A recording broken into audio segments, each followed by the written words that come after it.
अम्या, आपण कधीपर्यंत अशा म्हैशी चारायच्या रे?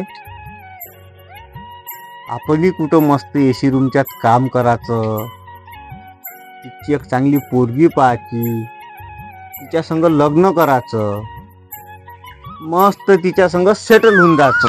अबे वाटेर कोंड्या, तेव्हा शिक्षण शिकायचा वेळ होता तेव्हा शाळेच्या नावानं घरून जा, दिवसभर नदीवर आंघोळ करू. जसं त्या बापाला माहित झालं त्यानं तुला म्हशी घेऊन दिल्या तर चार. अबे हे तर काहीच नाही. मा बाप डोकं फोडू फोडू सांगत जाय का त्या संग नको राहू. मा अंगात एवढा दोस्ताना किडा होता. आता मार अशी परिस्थिती आली का कोणाची बकरी चोरी जा, का कोणाची सायकल चोरी जा, का कोणाची पोरगी पळून जा, सगळ्यात पहिले मला मारते. थंडा हो, एवढा गरम नको हो.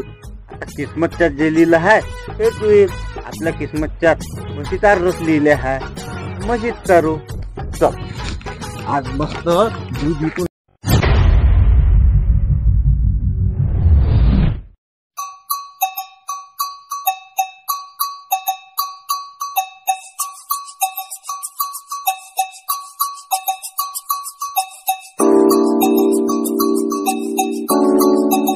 मग किस्मतच खराब आहे.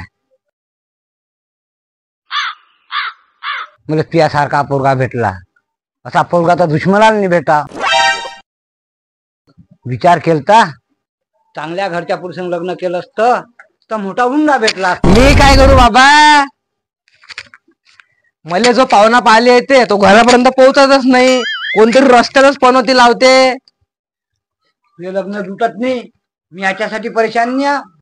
मी फक्त याच्यासाठी परेशान आहे. तुले पोरीवाले पाहुणे पाहिले ते त्याची सोय कराले, मले घरची एक एक वस्तू विका लागली.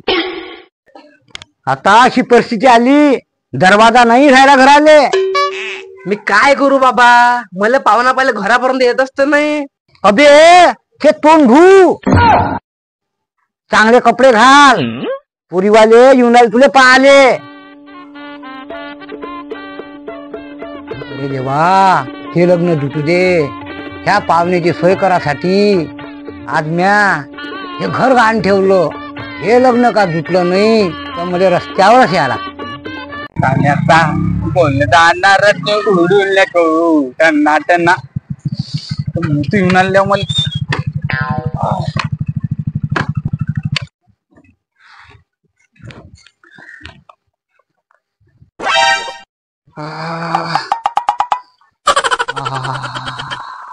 अरे वैभव, त्या बापाला काय हेच गाव दिसला काय?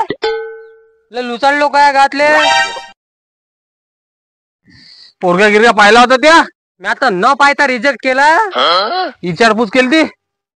विचारपूस केली पण बाहेर बाहेर करून चालला गेलो मी. आता पाय मी कसा विचारपूस करतो. चल इकडे दिसणार दोघ जण कोणतरी.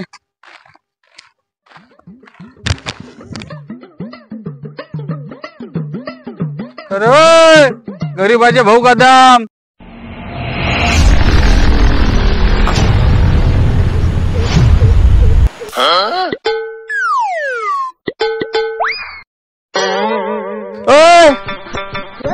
फक्त दिसतेस कसा हाय नाही.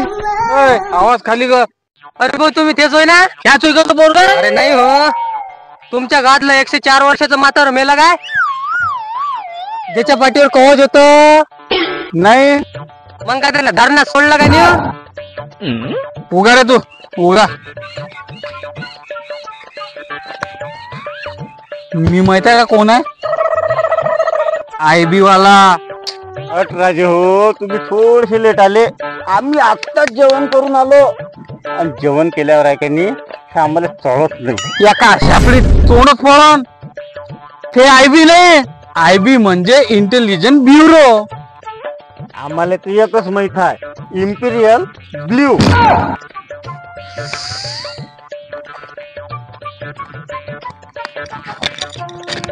मले कनी गावातली माहिती पाहिजे. मा गावात 4 मंदिर आहे, 3 पुरे आहे, 2 दुकान आहे आणि एकच पाण्याची टाकी आहे. एक काम कर, त्या टाकीवर चढ आणि जीव दे. अबे राजा, गावातल्या माणसाची माहिती पाहिजे. मा गावात 168 माणसं आहे, 74 लेकरं, 68 माणसं आणि 22 म्हातारे. अबे बाया, मला फक्त माणसाच्या बद्दल विचारलं होतं, बायची काही बोली नव्हती. जर असं असन तर मी नाही खेळत, चाललो मी घरी. तू सटकन निघडी आहे, नाही तू तुझ्या चांगलं तोड. तुला सांगा का मी कोण बनेगा करोडपती खेळणार लोक. अबे ते जाऊ दे, इकडे ये. मी आयबी वाला वय, ते जाऊ दे. त्या गावात जय नावाचा पोरगा आहे काय, तो कसा आहे म्हणजे त्याचे गुण कसे आहे, तो कमावते किती, स्वभाव कसा आहे, पाले कसा आहे. कोण? आपला जय? अरे तर असं सांग ना, आता त्याच्या गुणाचं काय सांगाव. हो, दुपारी 4 ते सकाळी 4 वाजेपर्यंत झोपते. कमावते कधी? त्याला काय कमवायची गरज आहे हो, दिवसभर तर चोऱ्या करत फिरते. बरं ते जाऊ द्या, त्याचा स्वभाव कसा आहे. स्वभाव सांगाता म्हटलं म्हणजे बाबूच्या झाडासारखा. म्हणजे असं बोलतात, असे काटे टोचल्यासारखा बोलते. बरं ते जाऊ द्या, तो दिसते कसा. दिसाचं सांगायचं म्हटलं म्हणजे त्याला जर आपण असं उभं केलं, त्याच्यावर आपण असं पंख लावले ना, सेम टू सेम वळवांगुई दिसते. मला काही हे समजलं नाही बा. तुम्हाला जर नजर नाही लागली पाहिजे म्हणून तुम्ही काय करता, काचा टिक्का लावतो. आम्हाला नजर नाही लागली पाहिजे म्हणून आम्ही त्याला संघ वागवतो. एवढा काय आहे काय? या सांगायचं म्हटलं म्हणजे आजही त्याच्यापेक्षा गोरा आहे. एक गोष्ट सांगू का राजू, खरं तो कणी पोरगा माया बाबाला पसंत आहे. दादा, सरकारी दवाखान्यात आहे की नाही, मोतिया बिंदूचं ऑपरेशन फुकटात चालू आहे, तिथं करून टाका.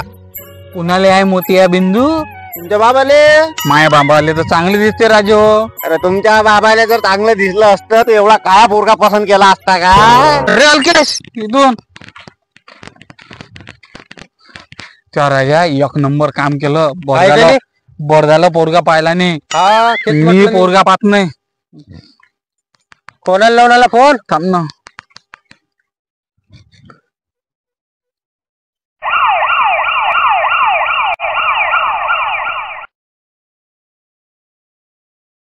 नमस्कार हो प्रकाशराव. एक काम करा तुम्ही, निंबू मिरचीच्या जागी तुमच्या पोराले उलट टांगा, जेणेकरून तुमच्या घराले नजर नाही लागन कोणाची. काय राजू हो, एवढा काय पोरगा पैदा करत असते काय. बरं झालं माया बहिणीचं लग्न तुमच्या पोरासंगाने झालं. ते जर रस्त्यानं जात असते तर लोकांना म्हटलं असतं, ते बाहेर गुलाबजामुन चालले. बस तुमचा पोरगा पेरून द्या एखाद्या वावरात.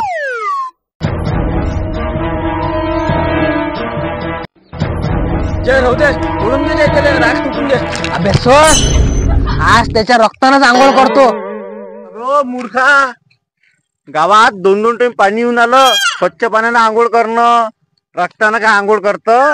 तू सवार का निघून जाय, आज मग डोक्सला फिरलाय. अबे काय झालं पण. अबे आजची 13वी सोयरी होय, आज मला पाहुणे पाहिले येऊन आले ते. तिकडे कोणता हरामखोर आहे, तो पाहुणा घरापर्यंत येऊच देत नाही. त्यांना हे सांगितलं मी दुपारचे 4 तर सकाळचे 4 वाजेपर्यंत झोपतो. मग तू सकाळचे 4 तर दुपारच्या 4 वाजेपर्यंत काय करतो. त्यानं हे सांगितलं या 4 ते 4 चोऱ्या करते म्हणून. काबे मी तर फक्त पुरीचे मन चोरतो. त्यानं हे म्हटलं का या वळवांगू सारखा दिसते. काबे मी खरी दिसत का वळवांगू सारखा. त्यानं तर हे म्हटलं का याच्यापेक्षा काजळ गोरा आहे. नाही रे भाऊ, मी शरद लावून सांगतो, काजळ्यापेक्षा मी थोडा गोरा.